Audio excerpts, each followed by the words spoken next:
100 meters final. Let's hope the wind keeps legal for these ladies, but blows them to more quick times already.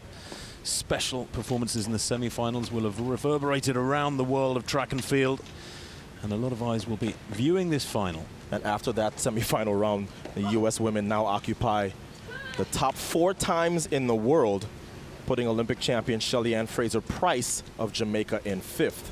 Will they go even faster here? I think the wind will remain legal. Barbara Pierre, 4th from left in lane 4. English Gardner beside her in lane 5. But away they good, really good start from Barbara Pierre. English Gardner chasing hard too with the long hair, center of picture. English Gardner coming through. I think Gardner's going to take it. It's going to be very tight between these two. Gardner's going to get there. The youngster takes it. And the time, 10.84, and the wind there. Well, waiting for the confirmation of that wind speed. 1.8, it's legal. And Gardner's run another personal best. Well, we said it could be her coming out party. If you want to see the future of U.S. sprinting, it's on your screen. English Gardner with a semi-final personal best of 10.87, now backs it up, confirms it with another one, 10.85, as Freeman from the University of Central Florida gets second. Pierre self-destructed to get 10.97. There is English Gardner, the NCAA champion twice over from the University of Oregon. And she had some work to do. When she started to grit her teeth right there, I was worried that she was going to tighten up, but she kept her arms relaxed. It's Pierre that tightened up.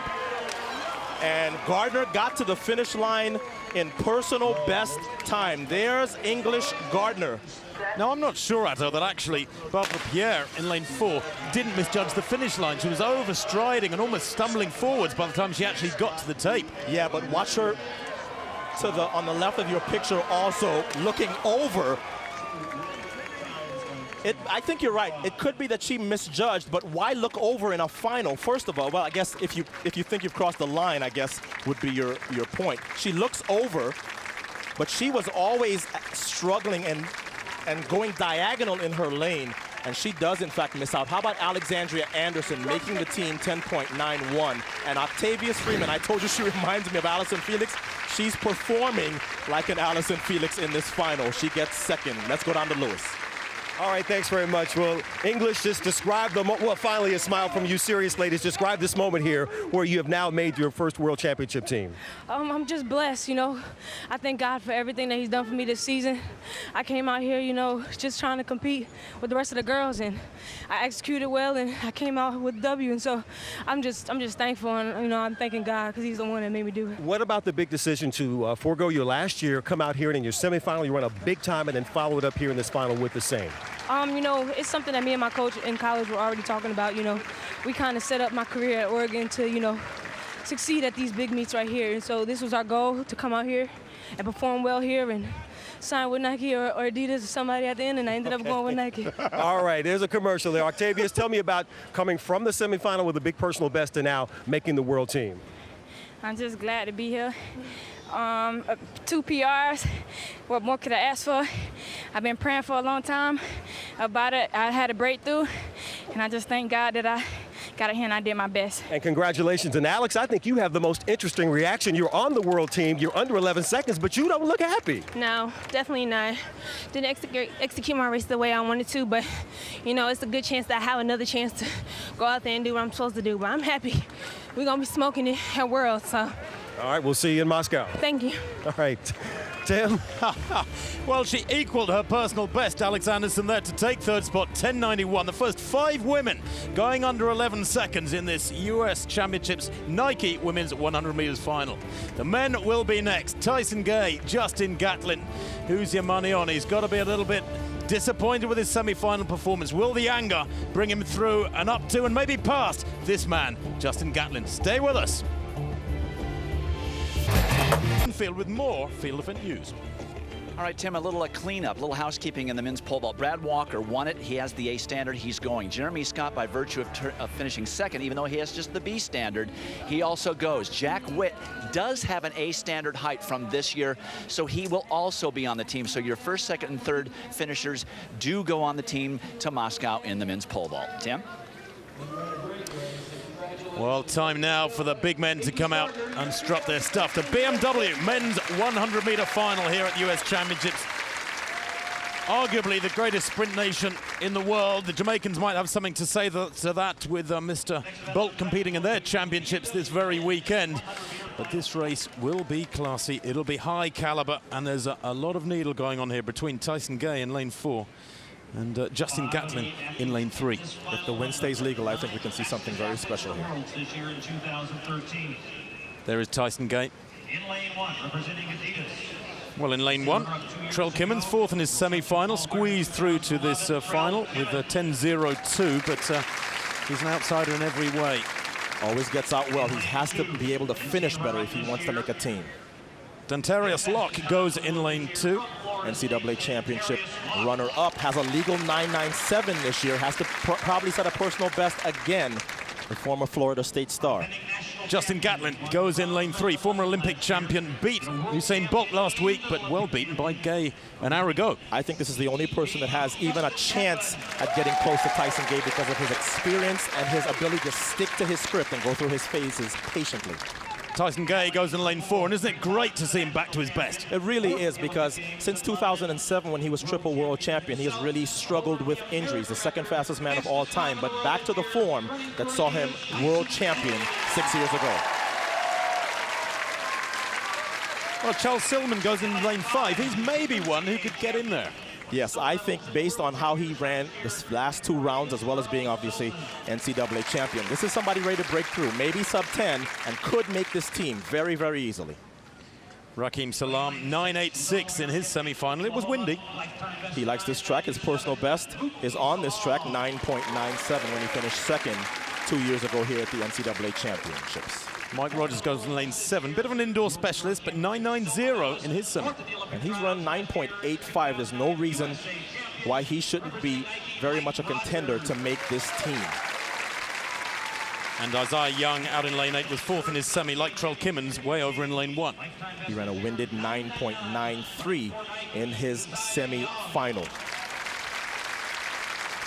Well, they were very, very much wind-assisted times in the semi-finals, but I just have the feeling that Tyson Gay's got another gear at least in reserve.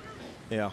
In social media, a lot of people are talking 9.6. I don't know. It's possible. Tyson Gay is really in scintillating form. It really is the best I think he has looked since he got silver to Usain Bolt at the World Championships in 2009 in 9.71. Well, right behind the athletes, there's a couple of stars and stripes flying high on the perimeter of the stadium, and they are blowing pretty healthily. There's a gusting breeze here. It could be legal, but let's keep our fingers crossed on that. So the BMW men's 100 meters, Kimmins in 1, Locke in 2, Gatlin goes in 3, Gay there in the pink in 4, Silman 5, Salam 6, Rogers 7, Young in lane 8.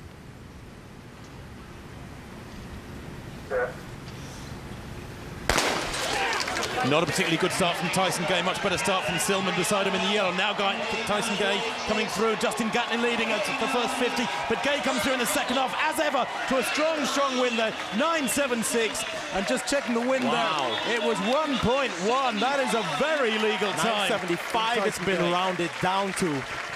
So Tyson Gay has run the 3rd fastest time he's ever run. We told you he was back. That confirms that Tyson Gay is back in the form that he was in 6 years ago. Justin Gatlin up for second in 9.89. But as I figured, there really is nobody, I think, in the world thus far that has shown themselves to be in the kind of form that Tyson Gay is in. 9.75 and only a 1.1 wind behind it. He looks like he's ready to threaten his personal best of 9.69. Silman 3rd, 9.98. Bolt, of course, is rounding into form, scoring winner 200 pretty impressively in 19.7 last week in a cold Oslo. There is Tyson Gay in 4, and as you said, he did not get a particularly good start. Gatlin had a gap on him, but look at that 200-meter strength come out now. He just blows right by Gatlin. No contest in this race. There's Gay. If Tyson Gay could figure out the first 10 meters this year, not only I think could he really threaten Bolt and the Jamaicans, but I think he could really take a shot at the American record and possibly the world record. This is a fantastic run by Tyson Gay, 9.75.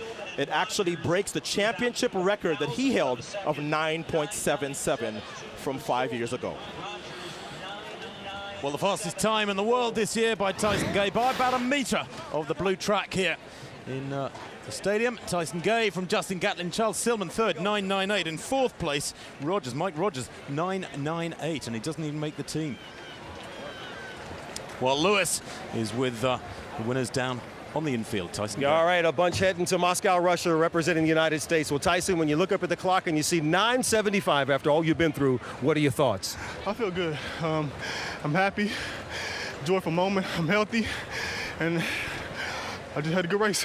From 2007, when you won the 3 titles and all the injuries you've been through, describe the road to get back to this moment and now the next stage, which will be in Moscow. Man, the road was tough, but I had a great family support and friends and a great team around me helped me get through it.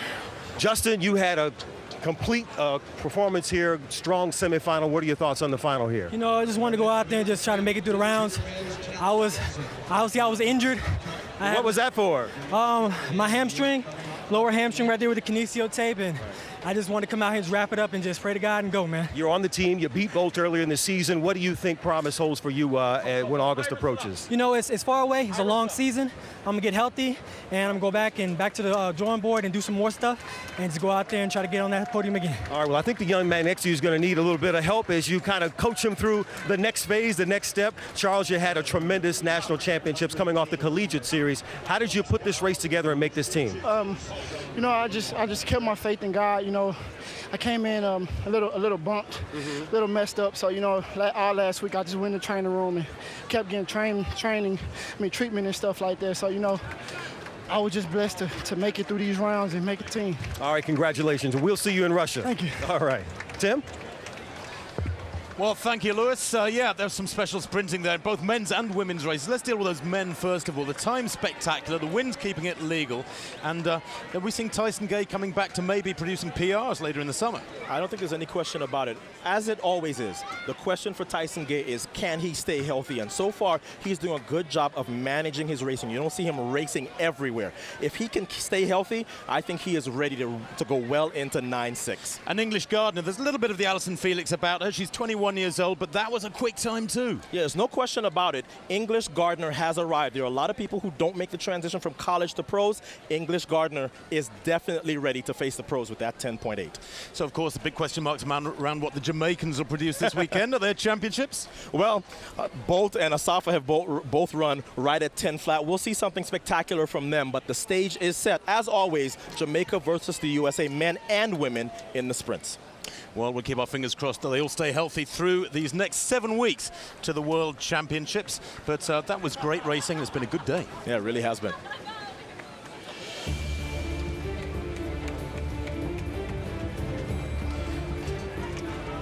Well, that will do it for us here at the US Outdoor Track and Field Championships here in the Drake Stadium. For more information about this event, go to usatf.org. World champion Trey Hart. Coming up next is Friday Night Fights. For Addo Bolden, Lewis Johnson, and Dwight Stones, this is Tim Hutchings saying so long from Des Moines.